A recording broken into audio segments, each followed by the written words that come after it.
Well, we're in Buffalo Gap National Grasslands, I believe it is, right on the edge of the Badlands. And you can see some of the Badlands type geological structure right here. And that's going to be our view. In fact, our view will include all that. Beautiful expanse. It's quite a neat view.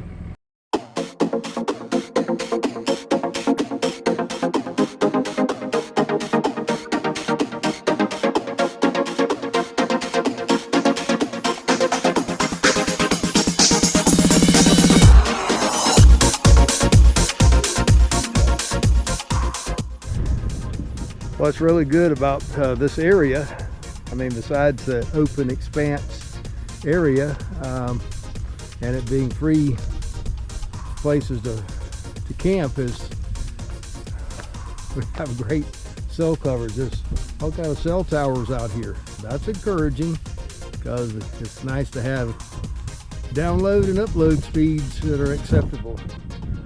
So here we got Brutus and Bridgette and Lily up on top. Of course, a little bit to our right is Striker and Rex. So here we go, taking a look at our camping setup.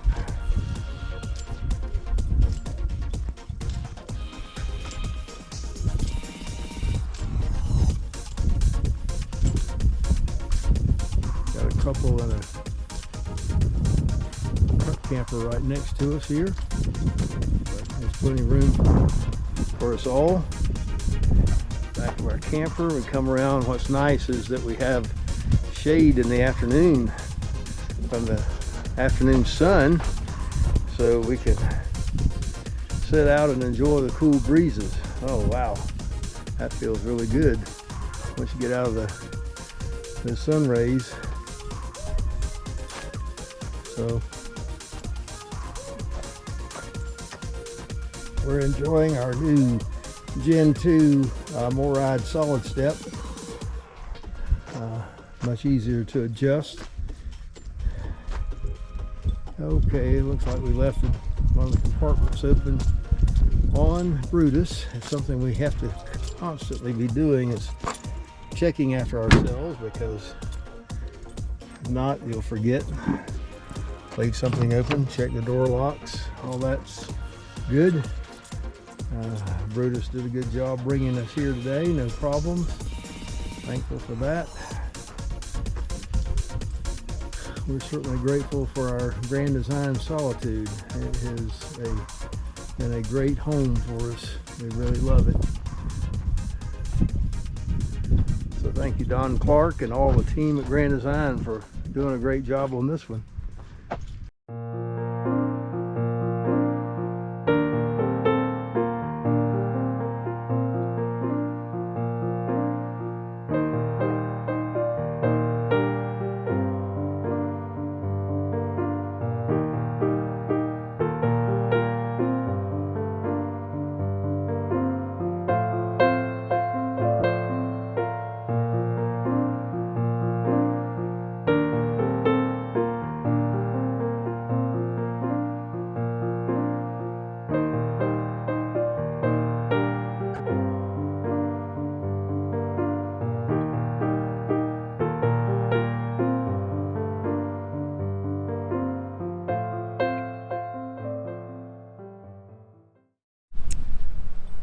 Yeah, we've been camping. Boondocking.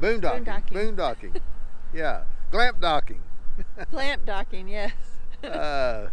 At Buffalo Gap National Grasslands. National Grasslands. That's it.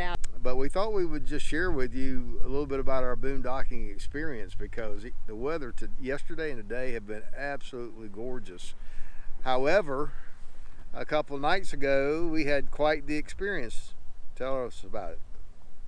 Well, we had 35-mile-per-hour winds, some rain, and the 35-mile-per-hour winds were sustained winds, and we had 65-mile-per-hour gusts. And our toppers, our slide toppers, were just squeaking and squalling and flapping. And Yeah, I went outside a couple of times to take a look at them with a flashlight, and it felt like you were in a sandblasting unit, because you just couldn't stand the sand against your face. It was so severe. Kind of unnerving when you figure that you're on the side of a cliff, because it was moving that fifth wheel around quite a bit, and our dining room slide was bouncing just like a Mexican jumping bean. So Terry came up with a great idea. We better close these slides, and I seconded that emotion immediately, and we closed the slides, and it was a lot safer. And we were really blessed that we did not have any damage to our slide toppers, which I can't really believe it, because when we were in Yuma, several of our friends had theirs ripped off, and I don't think any of the winds were quite that severe. No, I don't think so. So this was probably the most severe winds that we have been in, and so we're counting our lucky stars. Another adventure. Yeah, another adventure.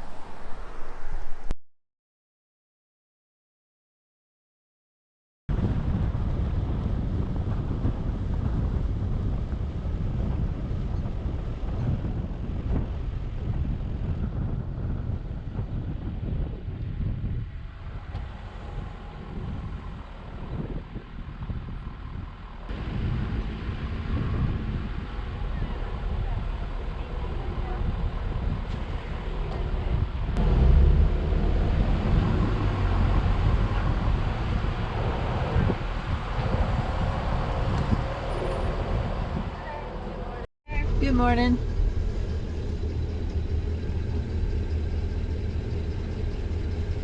We don't need a map. You can keep it.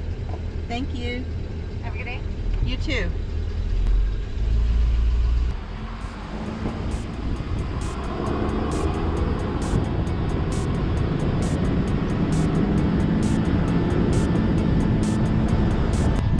This is the area known as the Pinnacles.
All right, we decided we would hike up a bit of this Yellow Mound Overlook, I guess they call it. They have a few hiking trails.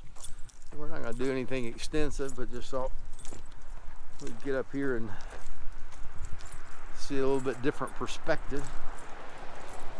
I kind of wanted to get out on these, some of these trails, and just see how hard this sandstone is. It's really softer than I had thought it would be.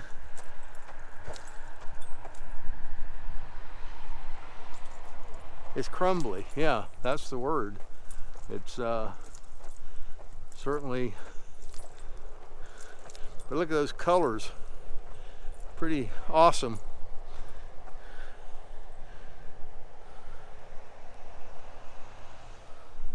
Wildlife trail. Oh wow, yeah, look at that on the side of the mound.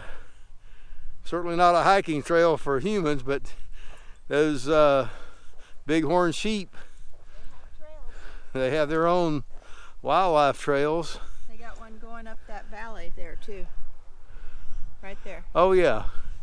We'll show you back in, I don't know if you'll be able to see it, but in the crevice there, going upside that mound, there's the trail goes right up towards the top.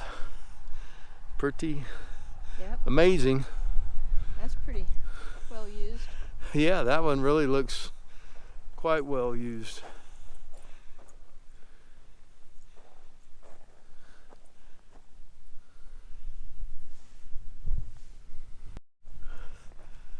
Thought we'd give you a little panorama of the area of the Yellow Mounds Overlook. Here's another. That's looking back towards the pinnacles. Yeah, this is facing back towards the Pinnacles area.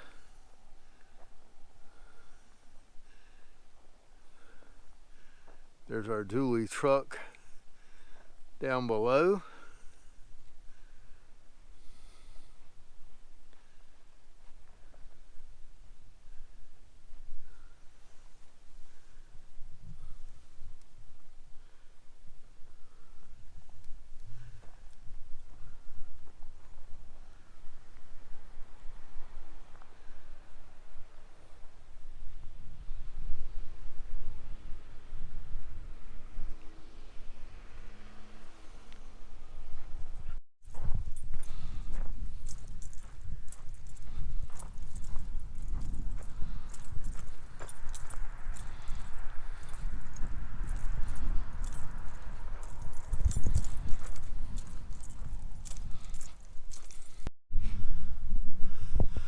Well, we stopped at the next overlook, and wow, what a treasure. It's a good thing we did, because look at this expansive view.